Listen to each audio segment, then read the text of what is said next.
विरह की पीड़ा में डूबी हुई दमयंती का मन अब पूरी तरह से अशांत हो चुका था।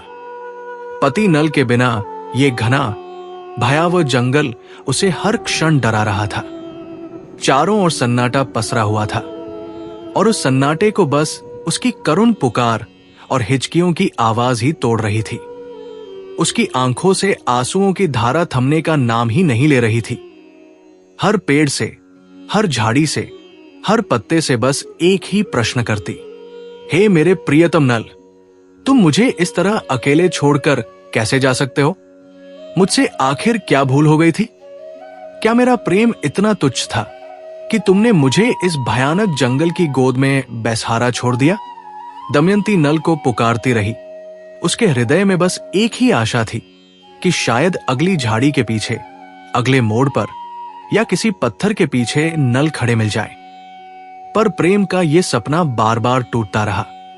धीरे धीरे चलते चलते दमयंती एक ऊंची पहाड़ी पर जा पहुंची।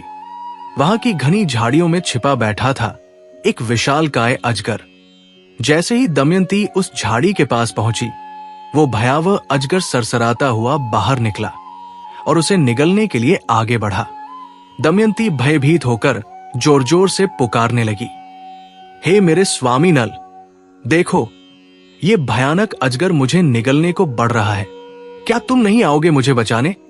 क्या हमारा प्रेम इतना कमजोर था कि आज मैं इस संकट में अकेली हूं? तभी वहां से एक बहेलिया गुजर रहा था। उसने दमयंती को संकट में देखा और तुरंत अपनी तेज तलवार से अजगर के मुख के पास वार कर उसे वही काट डाला। अजगर के विष और भय के कारण दमयंती मूर्छित हो गई। बहेलिया ने उसके घावों को साफ किया, कुछ जल पिलाया और जब वो होश में आई तो उसे कंदमूल और फल खाने को दिए।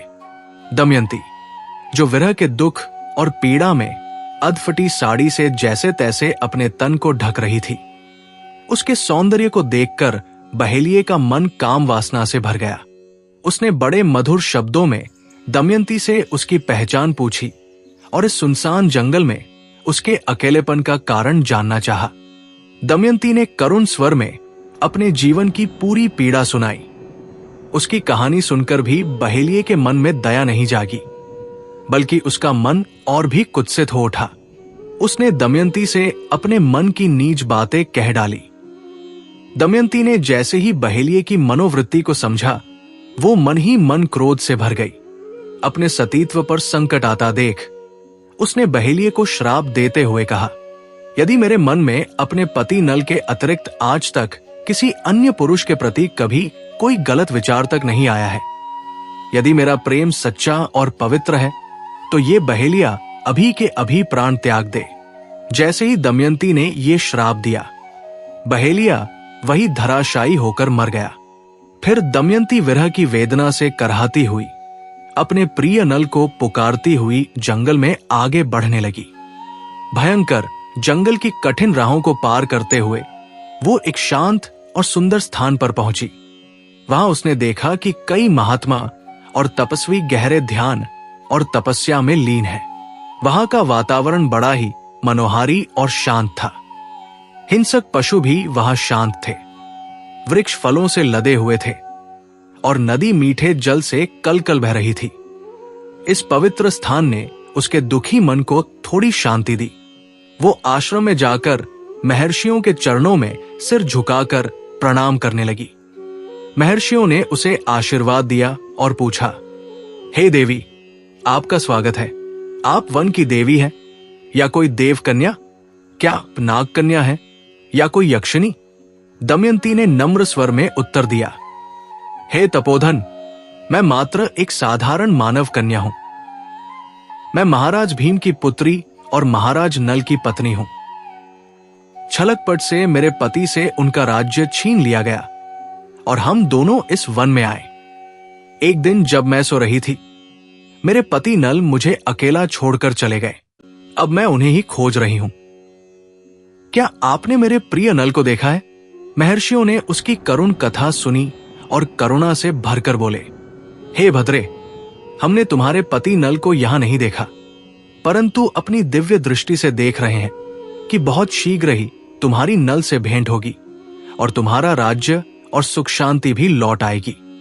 इतना कहने के बाद वे महर्षि, आश्रम, फलदार पेड़ और नदी सब अचानक अदृश्य हो गए। दमयंती इस दृश्य को देखकर आश्चर्यचकित रह गई। फिर वो करुण स्वर में विलाप करती हुई आगे बढ़ी और बोली, जिसने मेरे और मेरे प्रिय नल के बीच ये दुखों का सागर खड़ा किया है, वो कभी भी सुखी न रहे। आगे चलते हुए उसने एक अशोक वृक्ष देखा। उस वृक्ष के नीचे जाकर वो कहने लगी, हे अशोक वृक्ष, मेरे इस शोक को दूर करो। पर उसका शोक कम नहीं हुआ। वो और अधिक दुखी होकर रोती रही और जंगल के रास्तों पर आगे बढ़ती गई। जंगल पार करते समय दमयंती को दूर एक व्यापारियों का समूह दिखाई दिया। उन व्यापारियों के साथ घोड़े और हाथियों से लदे कई रथ भी थे। ये समूह किसी व्यापारिक यात्रा के लिए जा रहा था। दमयंती ने मन ही मन निश्चय किया कि वो भी इस समूह के साथ ही आगे की यात्रा तय करेगी। उसने तेज कदमों से चलकर उस व्यापारियों के समूह में अपने आप को शामिल कर लिया। लेकिन दमयंती की दशा इतनी करुणाजनक थी कि सभी की निगाहें उसी पर टिक गई। उसके बिखरे हुए बालों में धूल और मिट्टी जमी हुई थी। विरह की वेदना ने उसके चेहरे की सारी आभा फीकी कर दी थी। आधी फटी पुरानी साड़ी से जैसे तैसे अपने तन को ढकते हुए वो बिल्कुल एक पगली सी प्रतीत हो रही थी। उसे देखकर कुछ व्यापारी डर से सिहर उठे, कुछ उसकी दयनीय हालत पर हंसने लगे और उसका उपहास करने लगे। कुछ आश्चर्यचकित होकर बस उसे एकटक निहारते रह गए। वही कुछ का हृदय दया से भर आया।